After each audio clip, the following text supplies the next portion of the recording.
العالمين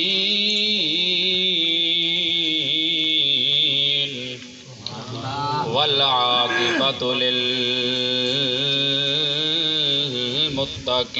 للمتقين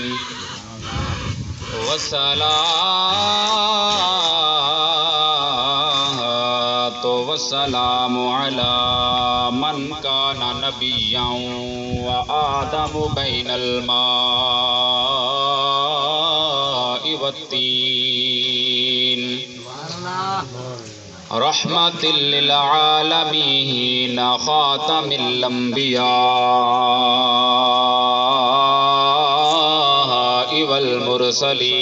والمرسلين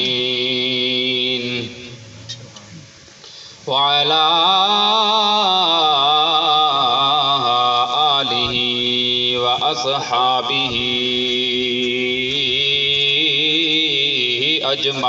أجمعين أما بعد فأعوذ بالله من الشيطان الرجيم بسم الله الرحمن الرحيم قال الله تبارك وتعالى في القرآن المجيد والفرقان الحميد قد جاءكم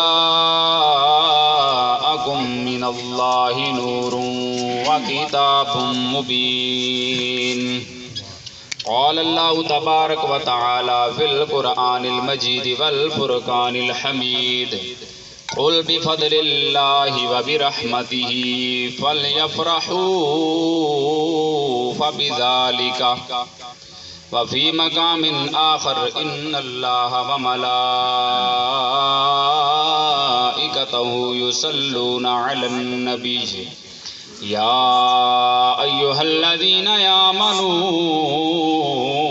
صلوا عليه وسلموا تسليما اللهم صل على محمد وعلى آل محمد وبارک وسلم۔ حضور علیہ الصلوۃ نے فرمایا جو شخص ایک دن کے اندر مجھ پر 50 مرتبہ درود پڑھتا ہے کل قیامت کے دن میں اس سے مصافحہ کروں گا، ہاتھ ملاؤں گا۔ امام جلال الدین سیوطی نے شرح صدور کے اندر اس کو نقل کیا ہے، تو بآواز بلند جوش و خروش سے درود پڑھا کریں۔ الصلاۃ والسلام علیک یا سیدی یا رسول اللہ وعلی آلک و اصحابک یا سیدی یا حبیب اللہ۔ اللہ تبارک و تعالیٰ کی حمد و ثنا، حضور پر نور شاف یوم النشور، آپ کی ذات بابرکات پر ہدیہ درود و سلام پیش کرنے کے بعد دعا ہے کہ اللہ تبارک و تعالیٰ مجھے حق اور سچ بیان کرنے کی توفیق عطا فرمائے، ہم سب کو اس پر عمل کرنے کی توفیق عطا فرمائے۔ سب سے پہلے میں مشکور ہوں اہلیان محفل کا کہ انہوں نے بندہ ناچیز کو یہاں پر کشائی کا موقع فراہم کیا، کیونکہ اس پرفتن دور کے اندر اور خاص کر اس چک کے اندر جس طرح کے بدعقیدگی کی ہوا چلی ہوئی ہے، تو ان لوگوں نے اپنے گھر کے اندر چاہے مختصر ہی صحیح ایک حضور کی ذکر کی محفل سجائی ہے، تو یہ ان کی اپنے عقیدے کے ساتھ وابستگی کی ایک دلیل ہے کہ یہ اپنے عقیدے کے ساتھ کتنا وابستہ ہیں۔ کیونکہ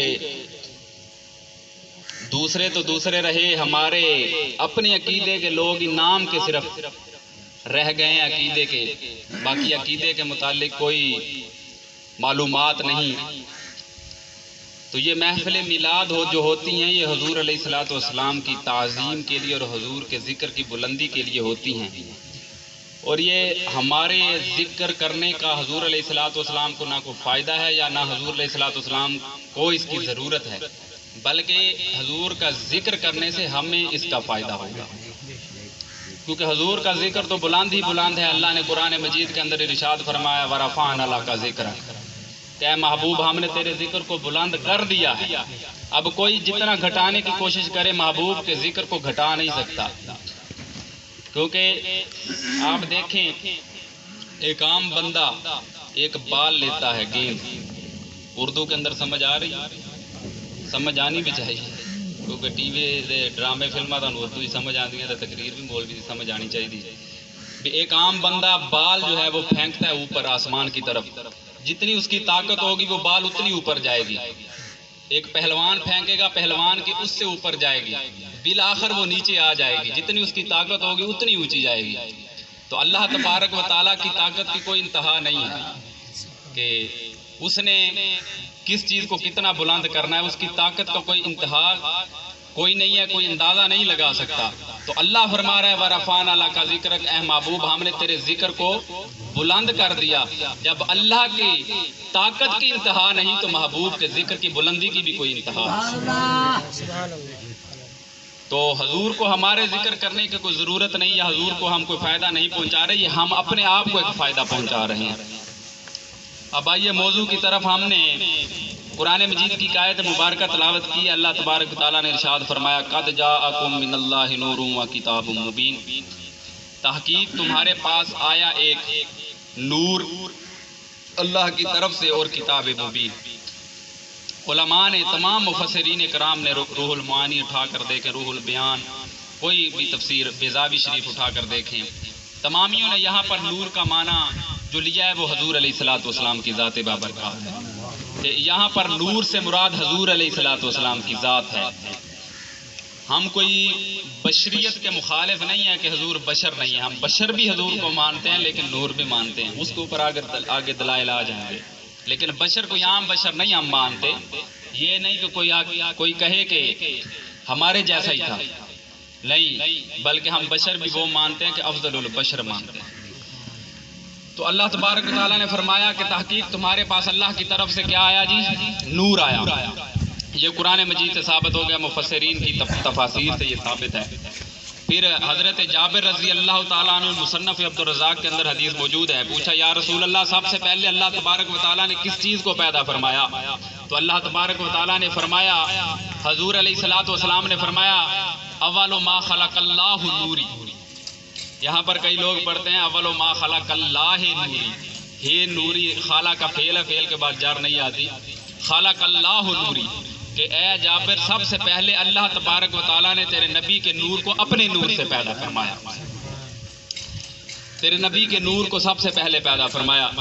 یہاں پر کچھ لوگ یہ اشکال پیدا کرنے کی کوشش کرتے ہیں، یعنی اعتراض.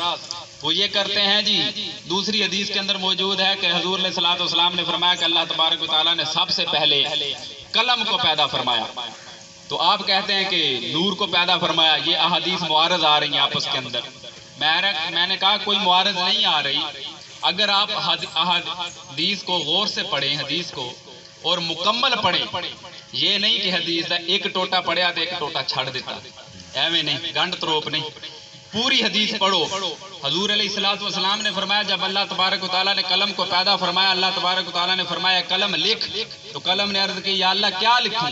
تو اللہ تبارک و تعالیٰ نے فرمایا وما کان وما یکون، جو کچھ ہو چکا ہے وہ بھی لکھ، جو کچھ ہونے والا ہے وہ بھی لکھ.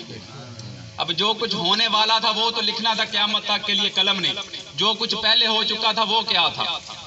یہاں پر مدارج النبوہ اٹھائیے دوسری جلد پہلے باب کے اندر شیخ عبدالحق محدث دہلوی یہ لکھ گئے کہ جو قلم کو اللہ تبارک و تعالیٰ نے پہلے حکم فرمایا کہ پہلے لکھ جو ہو چکا ہے وہ نور محمدی تھا جس کو لکھنے کا اللہ تبارک و تعالیٰ نے حکم فرمایا تھا. اول ما خلق اللہ نوری، یہ حضور علیہ الصلوۃ والسلام کا نور ہی تھا جس کو اللہ تبارک و تعالیٰ نے سب سے پہلے پیدا فرمایا. پھر اللہ تبارک و تعالیٰ نے قرآن مجید کے اندر ایک اور نکتہ لطیف سا موجود ہے. سورۃ الرحمن اٹھائیے، الرحمن وعلم القرآن خلق الانسان. کہ اللہ تبارک و تعالیٰ نے فرمایا کہ وہ پاک ذات ہے، رحمان ہے. علم القرآن، جس نے قرآن سکھایا.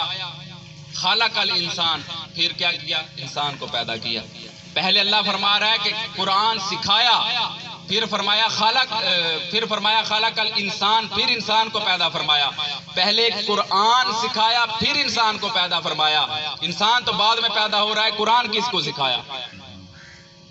قرآن کس کو سکھایا؟ وہ وہی نور محمدی تھا، روح محمدی تھی جو رب کی ذات کے پاس وہاں پر لامکان کے اندر موجود تھی، جس کو اللہ تبارک و تعالیٰ نے قرآن سکھایا. سبحان اللہ بھی تھوڑی تھوڑی